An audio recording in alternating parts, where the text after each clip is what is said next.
Au nom du Père et du Fils et du Saint-Esprit. Amen. Nous avons parlé ce matin de communauté, d'alliance, et forcément, lorsqu'on parle de communauté, on fait appel à deux choses.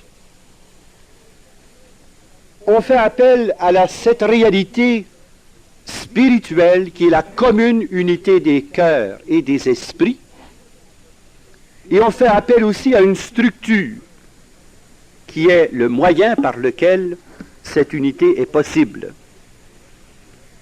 Et lorsque nous regardons le mystère de l'Église, nous sommes confrontés avec ces deux aspects. L'aspect mystère, qui est l'œuvre du Saint-Esprit, et la réalité incarnationnelle de l'Église institution, qui peut-être en a rebuté quelques-uns, en a scandalisé d'autres, et en a étouffé un bon nombre. Mais que voulez-vous, nous sommes des êtres incarnés. Et forcément, lorsqu'il s'agit de la diversité des pensées, diversité des ministères, diversité des tâches, diversité des opérations, l'unité ne peut se réaliser qu'à grand prix. Et le prix que le Seigneur nous demande, c'est la mort à nous-mêmes. Rien de moins.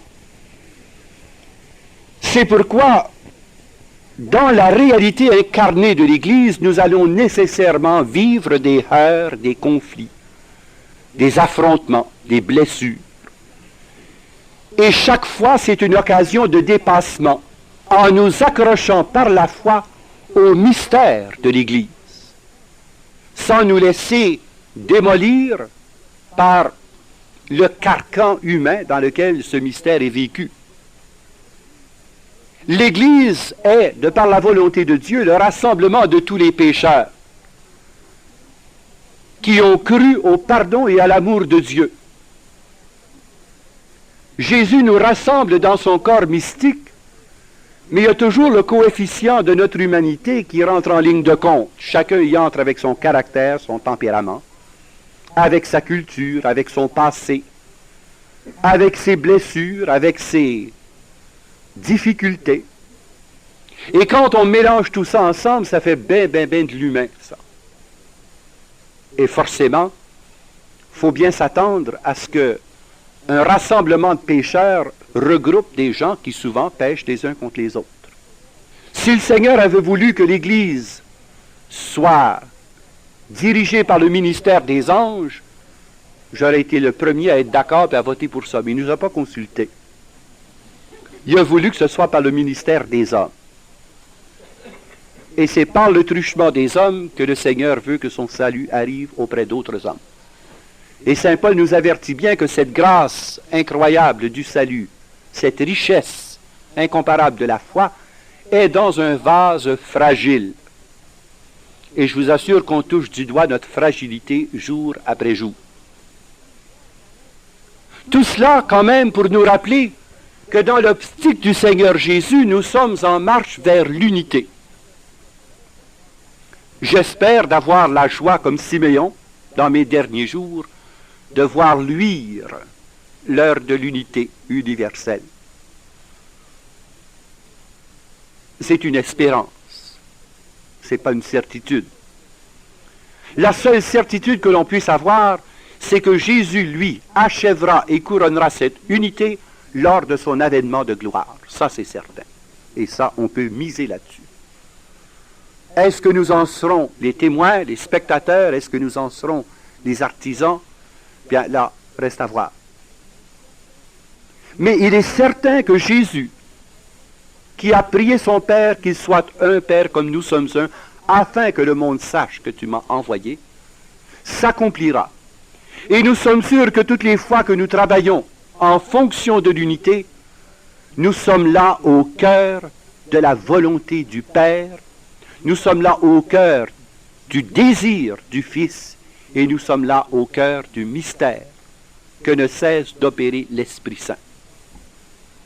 Nous sommes conviés de travailler selon toutes nos énergies et selon la mesure de la grâce de Dieu à favoriser au maximum cette unité. non pas simplement l'unité institutionnelle, l'unité structurale, mais l'unité des cœurs et des esprits, la commune unité des frères. Et cela, c'est vraiment l'œuvre du Saint-Esprit. L'œuvre du Saint-Esprit qui est lui-même lien parfait du Père et du Fils au sein de la Trinité. Saint Bernard va même jusqu'à définir l'Esprit Saint en disant qu'il est le baiser du Père et du Fils. Car, dit-il, nul ne peut donner un baiser sans le recevoir en même temps. L'Esprit Saint est l'expression amoureuse du Père et du Fils, et il scelle par son amour l'unité parfaite des trois personnes divines.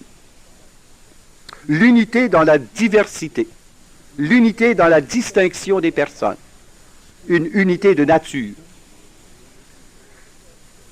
Et c'est ce que le Seigneur veut, que nos communautés humaines soient des reflets de sa Trinité adorable, où l'on peut harmoniser parfaitement la distinction des personnes, la diversité des ministères, dans l'unité parfaite de l'agapé. Je dois vous dire qu'en toute vérité, je n'ai pas encore rencontré un endroit où ce se soit réalisé. Et c'est pourquoi je mets en marche vers l'unité. Je pense que c'est le désir unanime de tous ceux qui œuvrent ensemble ou qui vivent ensemble. Ils souhaiteraient bien que cette unité soit parfaite. Mais dans le quotidien vécu et dans les contingences inévitables, cette unité est difficilement réalisable. À cause précisément de cette liberté que nous avons de dire oui ou non, et à cause aussi des limites de notre propre compréhension, des limites de notre propre capacité d'accueillir l'autre inconditionnellement. Et aussi parce que toutes nos relations interpersonnelles passent par le prisme déformant de notre affectivité, de notre émotivité, de notre sensibilité. Et à ce moment-là, c'est très rare qu'on a la lumière pure. C'est une lumière réfractée. Et à ce moment-là, la lumière pure se décompose, vous savez, en 7 couleurs. C'est très joli. L'arc-en-ciel, c'est très beau. Mais il reste quand même que c'est une réfraction de la lumière. Et toujours lorsque la grâce passe par les personnes, il y a un phénomène de réfraction inévitable. C'est très rare qu'on ait le surnaturel à l'état pur. C'est toujours incarné dans des personnes selon leur tempérament, leur caractère, leur personnalité, leur culture, etc. Même si au départ, la grâce est uniforme quant à sa source, elle est très diversifiée quant à son point d'arrivée. Quid recipitur ad modum recipientis recipitur. Tout ce qui est reçu selon le mode du contenant. J'ai de l'eau ici qui prend la forme de ce vase, et si je prends la même eau, elle épouse une autre forme, celle du verre, selon le réceptacle. Ça épouse la forme du réceptacle. Quid recipitur ad modum recipientis recipitur. Si j'ai un dé, je ne peux pas en mettre plus que le dé contient. Alors, si je continue à verser, ça va déborder. C'est bien entendu. On ne peut pas recevoir plus que notre capacité de réception. Alors, forcément, la grâce est reçue par les individus, et c'est ça qui est difficile pour nous, de concilier à la fois la richesse de la grâce, la puissance du Seigneur, mais qui passe par des personnalités qui vont avoir des rapports conflictuels. Et ça porte à nous scandaliser. Si c'est comme ça, je vais prendre mon bord et qu'ils prennent le sien. Si c'est comme ça, qu'est-ce que ça vaut l'Église? L'Église, nous en sommes tous par notre baptême, puis le Seigneur s'est contenté de nous lorsqu'il nous a accueillis comme ses enfants, il nous demande de nous accueillir les uns les autres, avec nos blessures, avec nos faiblesses, avec nos limites. Pourquoi? Parce que lui nous a aimés le premier. Et il veut que ce soit le triomphe de son amour que nous puissions vivre dans l'unité malgré ces diversités. Et là, c'est là qu'on découvre les complémentarités de nos personnes, complémentarité de nos ministères, complémentarité de nos fonctions, complémentarité de nos services. Et là, on peut trouver un accommodement. Et c'est l'Esprit Saint, finalement, qui parvient à réaliser l'unité là où nous ne pouvons la faire. Comme conséquence directe, nous avons l'impératif de travailler de toutes nos forces, de prier de toute notre âme et d'œuvrer selon toutes les ressources de la grâce pour l'unité des églises. Nous sommes là actuellement à professer la foi chrétienne, mais malheureusement nous avons la foi chrétienne orthodoxe, la foi chrétienne protestante, et à l'intérieur du protestantisme, vous avez pratiquement 357 confessions protestantes distinctes, et vous avez ensuite le catholicisme, qui lui n'est pas monolithique, loin de là. Dans le catholicisme, vous avez toutes sortes de tendances. Et il s'agit, à travers tout cela, de découvrir le mystère du plan de Dieu. Tout ce que nous pouvons faire, pour l'instant, c'est au moins de nous fixer dans l'axe du vouloir divin et d'essayer, par notre ouverture d'esprit et de cœur, d'accueillir tous nos frères dans la charité du Christ. Prenez par exemple la division que nous voyons entre chrétiens.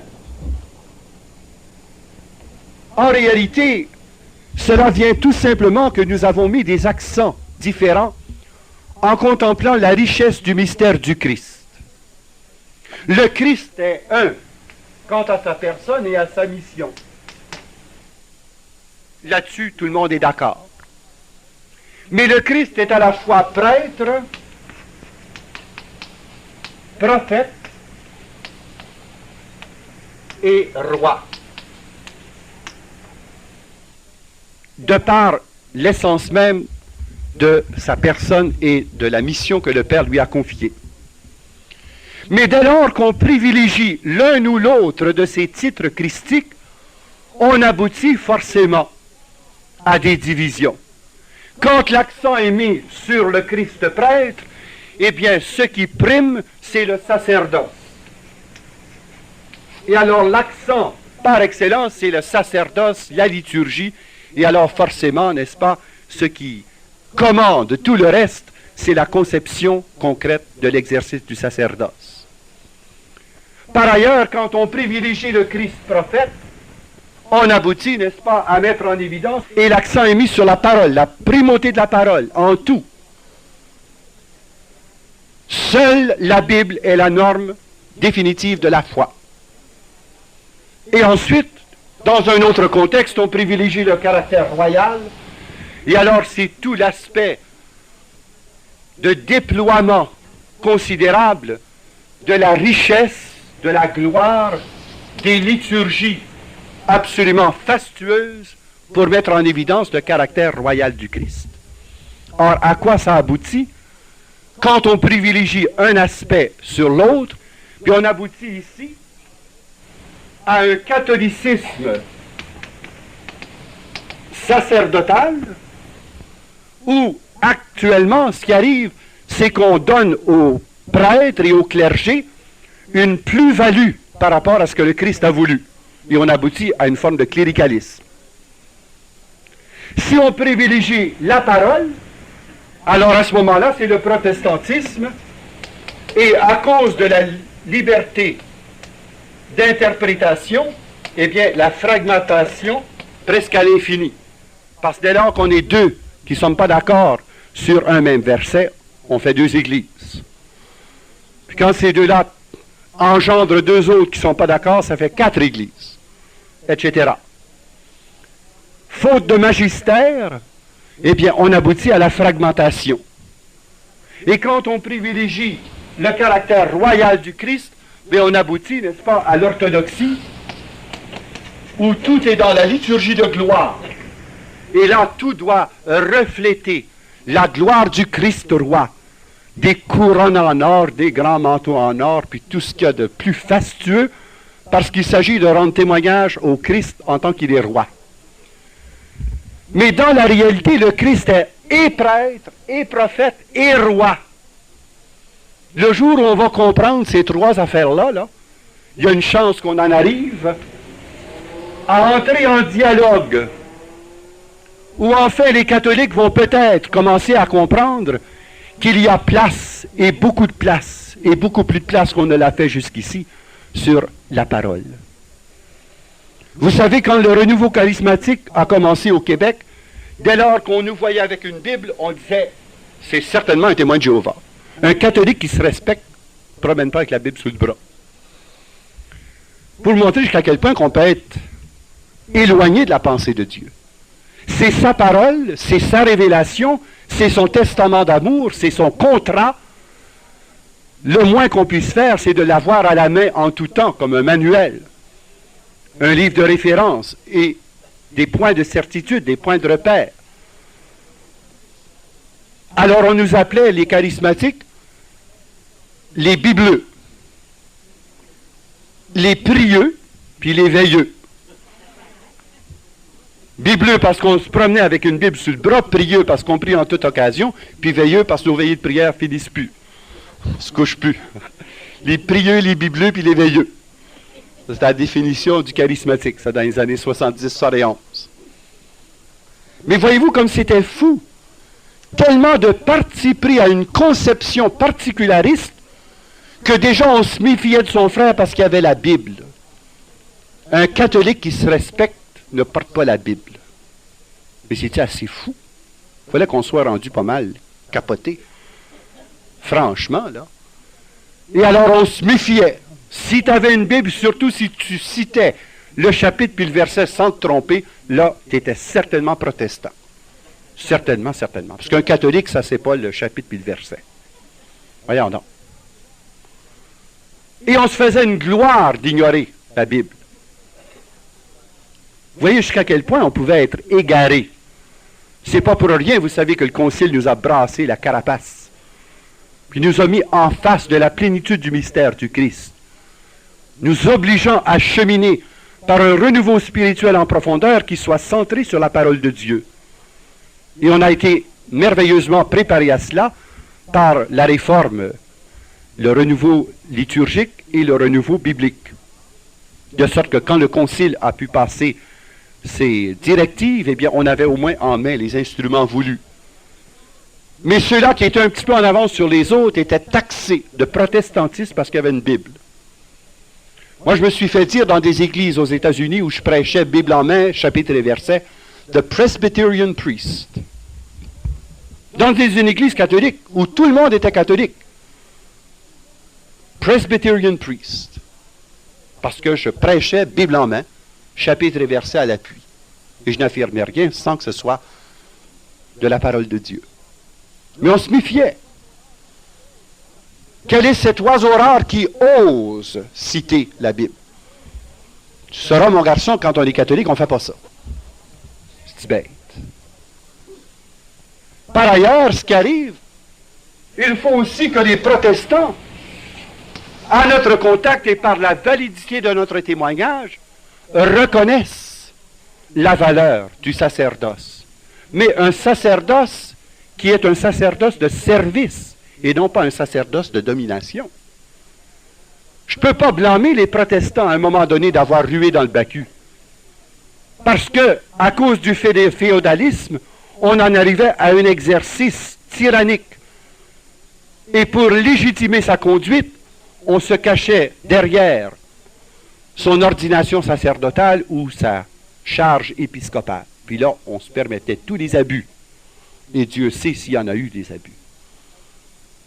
Vous savez, l'Église a été déchirée par des schismes et des hérésies, mais beaucoup de ces attitudes ont été engendrées par le contre-témoignage évangélique que l'Église de ce temps-là donnait, il faut bien l'admettre. Ou quand on dit on ordonnait un petit gars de 12 ans et on le nommait abbé, puis ensuite on lui donnait 2, 3, 4, 5 abbayes. Qu'est-ce que vous voulez qu'un petit gars de 12 ans fasse là-dedans? Mais il avait droit aux bénéfices. Et à cause des bénéfices, on leur donnait de bonheur pour qu'ils puissent capitaliser sur la situation. C'est pas brillant, vous savez. Moi, je suis pas sûr qu'avoir vécu à ce temps-là, j'aurais pas moi aussi rué dans le bacu, me connaissant quand je me connais. Pour moi, j'aurais rué dans le brancard, certain. Mais la solution, c'est pas de remédier à une chose en créant un autre malaise. Il s'agit de trouver le moyen d'unir ce que les hommes ont divisé. Et c'est toujours par le signe plus de la croix que cela se fait. C'est pas sans douleur. J'ai travaillé beaucoup dans les milieux protestants.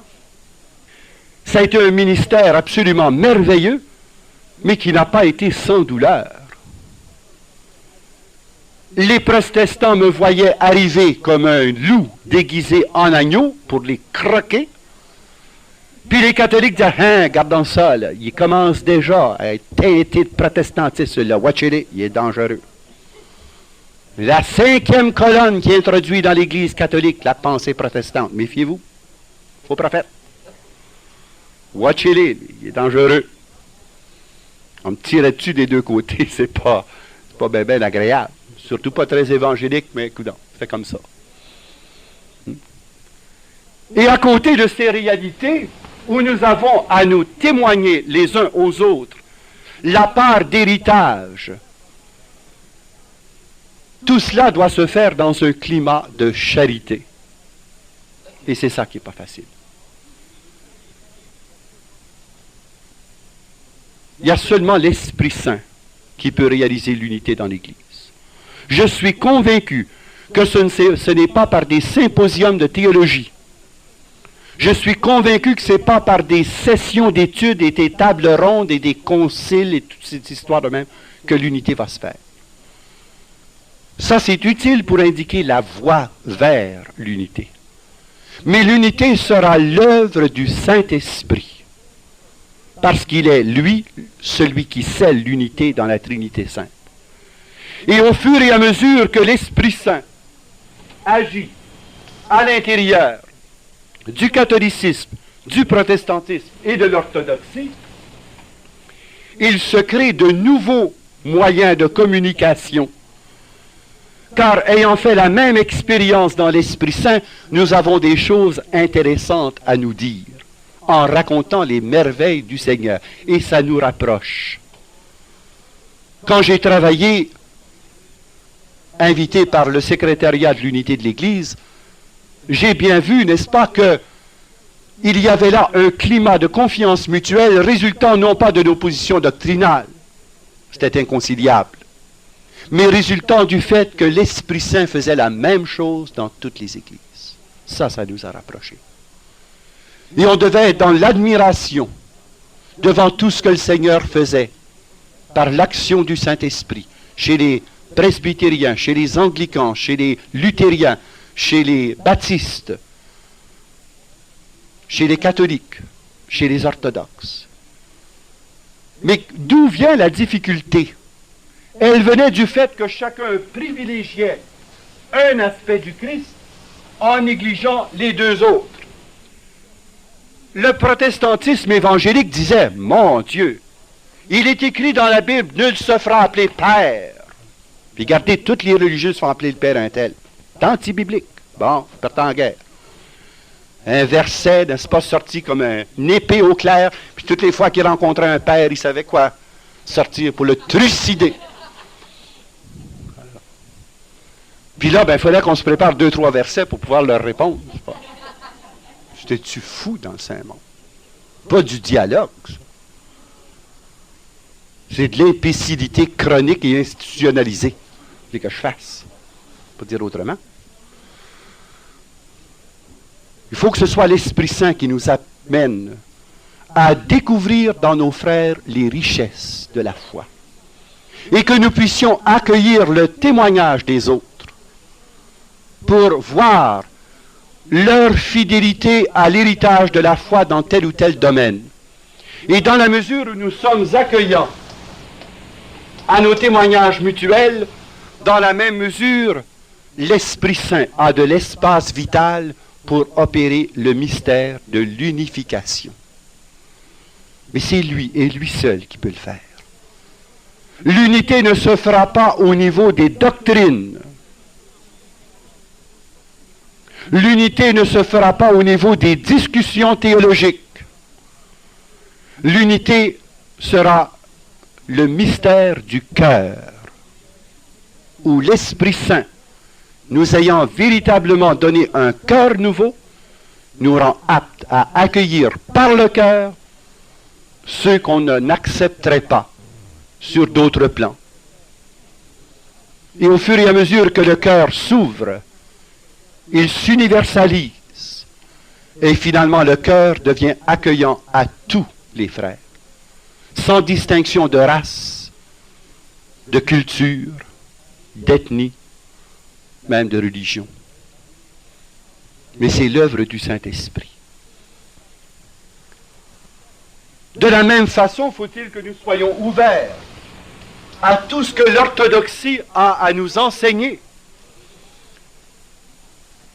L'espace vital que l'Esprit Saint requiert pour pouvoir se manifester au sein de la liturgie. Ça, les orthodoxes l'ont spontanément.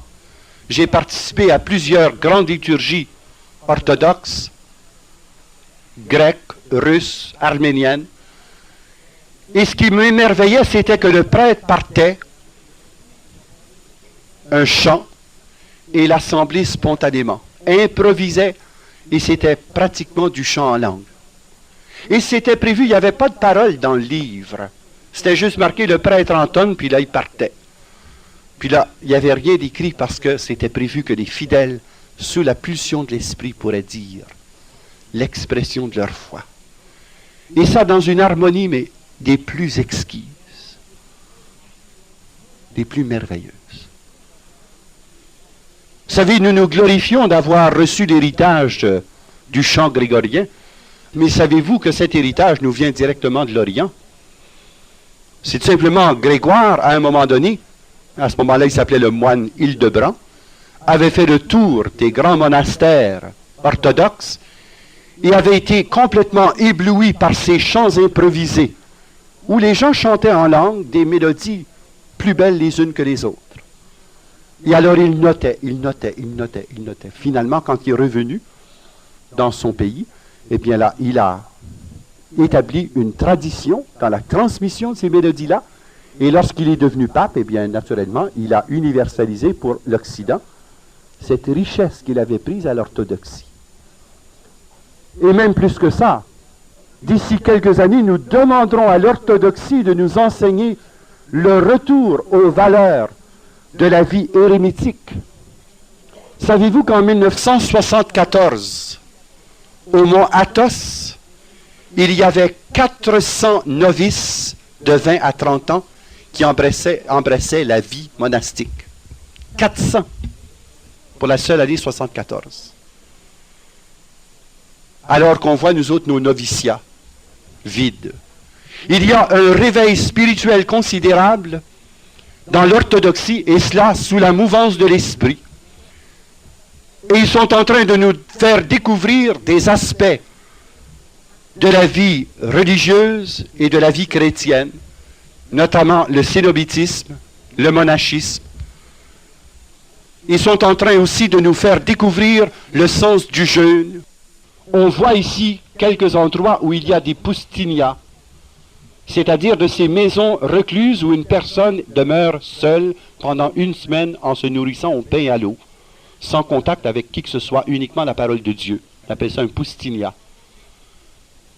Où est-ce qu'on a fiché ça, cette histoire de poustinia? On est allé la pêcher chez nos moines d'Orient. Dans la tradition chrétienne. Et on a quantité de choses à apprendre de l'orthodoxie. Le rôle et l'action du Saint-Esprit. Et dans la messe numéro 4, c'est le service que le pape Paul VI nous a rendu en restaurant la liturgie de Saint Jean Chrysostome pour nous faire goûter et savourer la richesse du mystère de l'Église qui avait été malheureusement enfoui avec la réforme du missel par Saint Pie V, où on avait conservé une formule et une seule formule. Ça avait l'avantage, évidemment, sur le plan disciplinaire, de créer un peu d'unité, parce que là, tout à chacun partait ses liturgies. Il y en avait 57 sortes, comme les ketchup Heinz. Alors, on a péché de l'autre côté, en en mettant qu'une seule. Alors, Vatican II a restauré plusieurs de ces liturgies qu'on avait malheureusement oubliées. Prenez par exemple la messe numéro 2. C'est la messe de Saint Hippolyte, une messe du IIe siècle. C'était la messe des martyrs. C'était la messe des catacombes, ça. Et quand on revit la messe numéro 2, on est en train de communier profondément à la vie des chrétiens du IIe siècle. Et c'était la messe qu'on utilisait pour pouvoir la dire en un temps rapide, au cas où il advienne, n'est-ce pas, des incursions de persécuteurs. On retrouve en quelque sorte tout l'esprit de l'Église primitive persécutée. Et elle a été remise en valeur par Vatican II.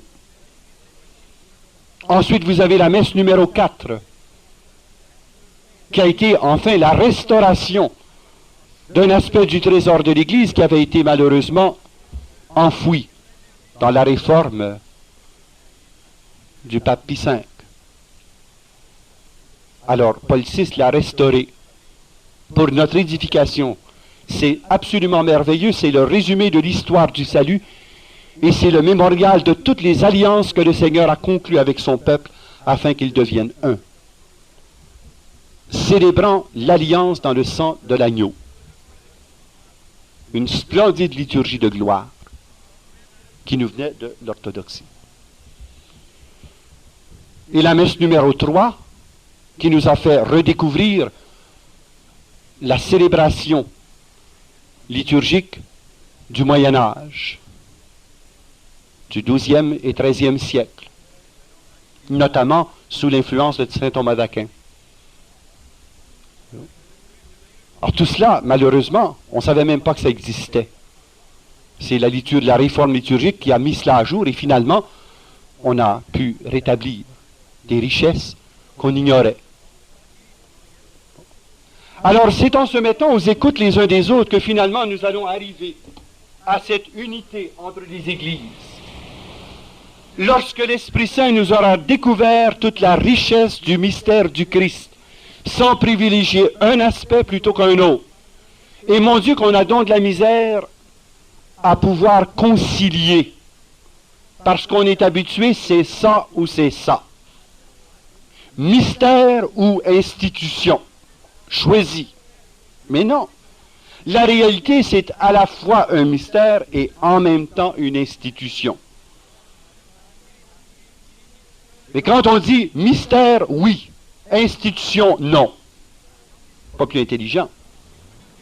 L'intelligence consiste à pouvoir trouver les ponts de liaison entre ces deux réalités qui reflètent le mystère de Jésus-Christ, qui est pleinement Dieu et pleinement homme, à la fois, dans le mystère de l'incarnation. L'Église, qui se veut le fidèle reflet du mystère du Christ, doit être une Église incarnée, avec tout ce que cela suppose. Incarné, ça peut aussi vouloir dire décharné.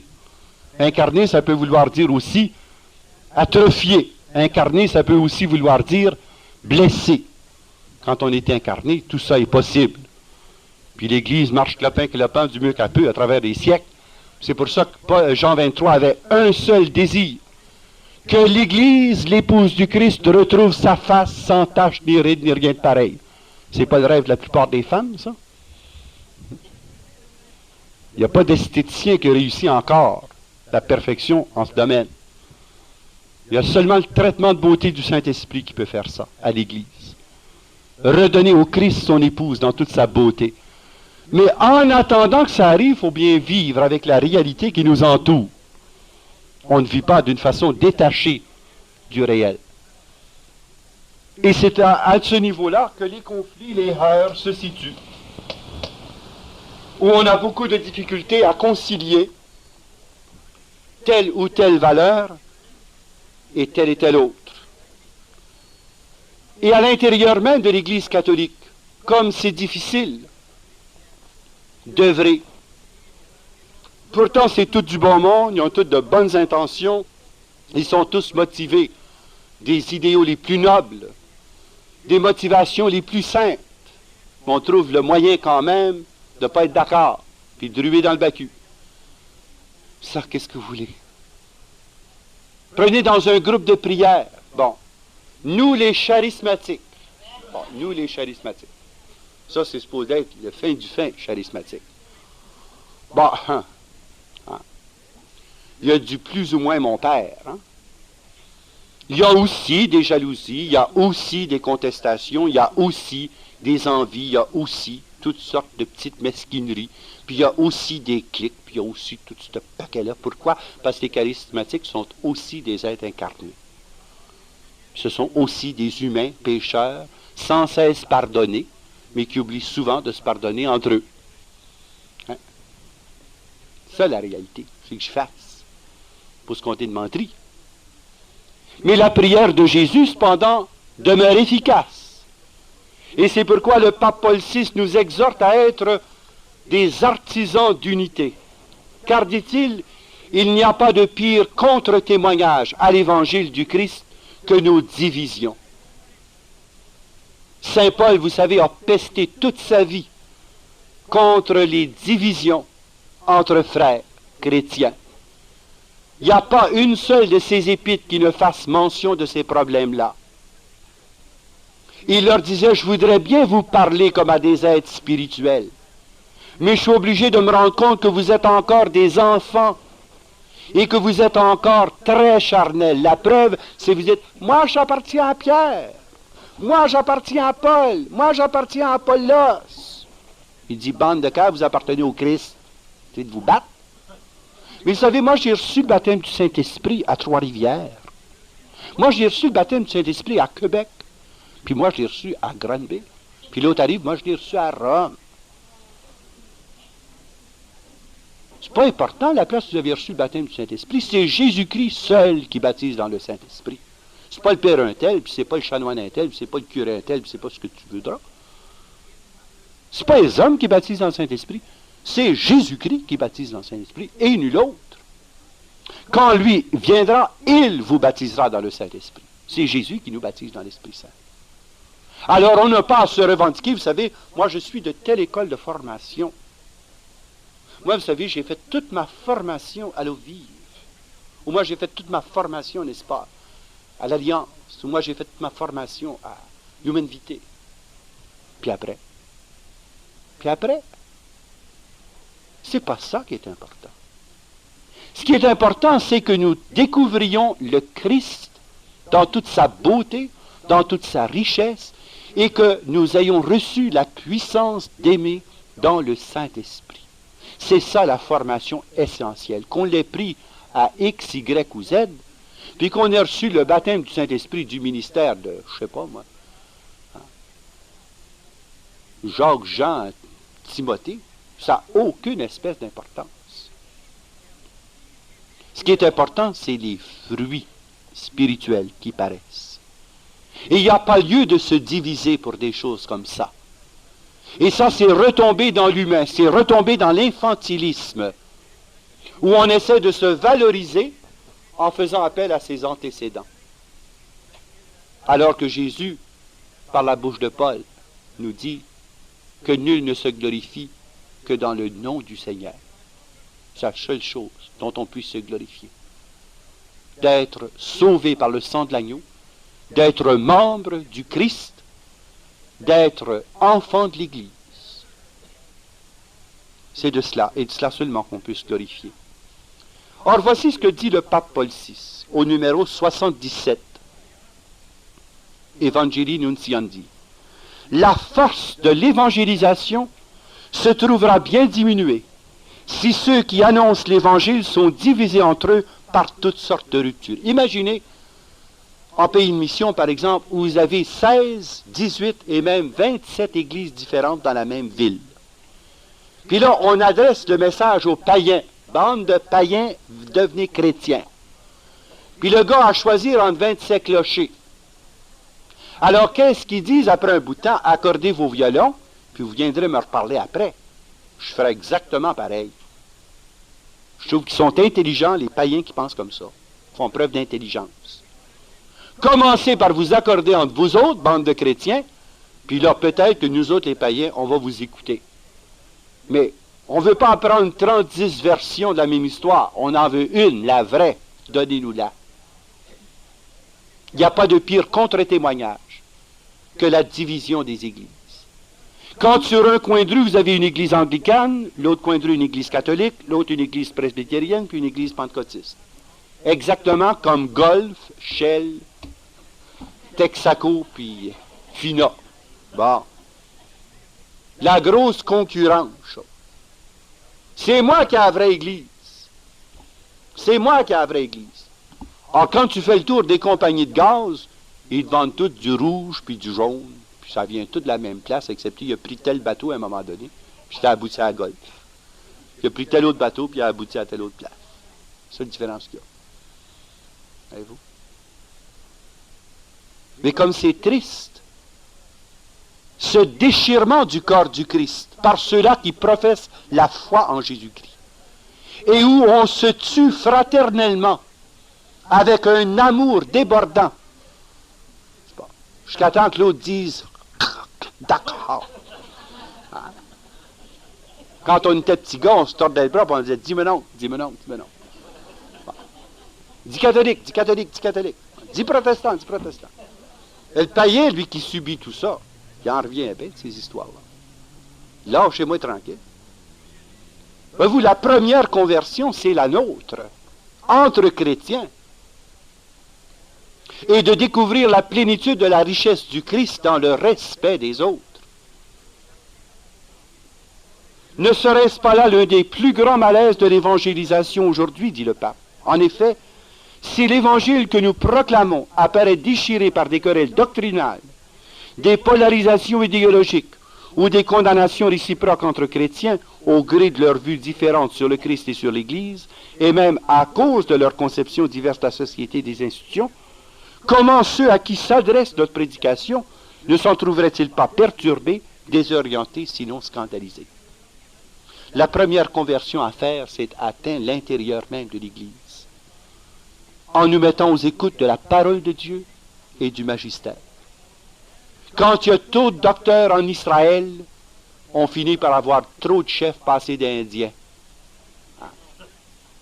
Alors chacun son wigman, chacun sa tipi. C'est ça qui est de malheureux, voyez-vous. Trop de docteurs en Israël.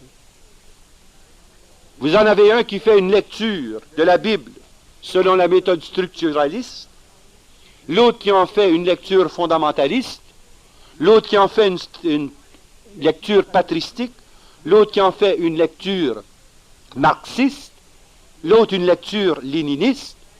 Ben, écoutez, là, ça commence à faire bien des épaisseurs de couches de toutes sortes d'affaires. Alors que Jésus nous dit, proclamez l'Évangile. La proclamer telle qu'elle est, et qu'il n'y a qu'une seule lecture de la Bible, celle de la foi, par la puissance de l'Esprit Saint, en fidélité à Pierre. Il n'y en a pas 36 lectures de la Bible, il y en a une. Faute de cette unité au départ, nous avons la fragmentation du protestantisme. Mais par ailleurs, à cause d'intransigeance sur le plan des questions purement disciplinaires, on a déchiré le corps du Christ par le grand schisme d'Occident, d'Orient et d'Occident après. Que c'est triste. Là où il y aurait eu de la charité, on aurait évité ces tragédies. Le testament spirituel du Seigneur nous dit que l'unité entre ses disciples n'est pas seulement la preuve que nous sommes siens, mais aussi la preuve qu'il est envoyé du Père. Test de crédibilité des chrétiens et du Christ lui-même. C'est la crédibilité même de l'Évangile qui est en cause.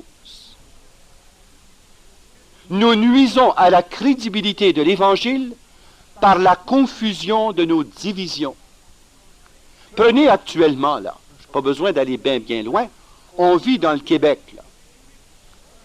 Vous avez, à l'intérieur même de l'Église catholique, 4 phénomènes concurrents.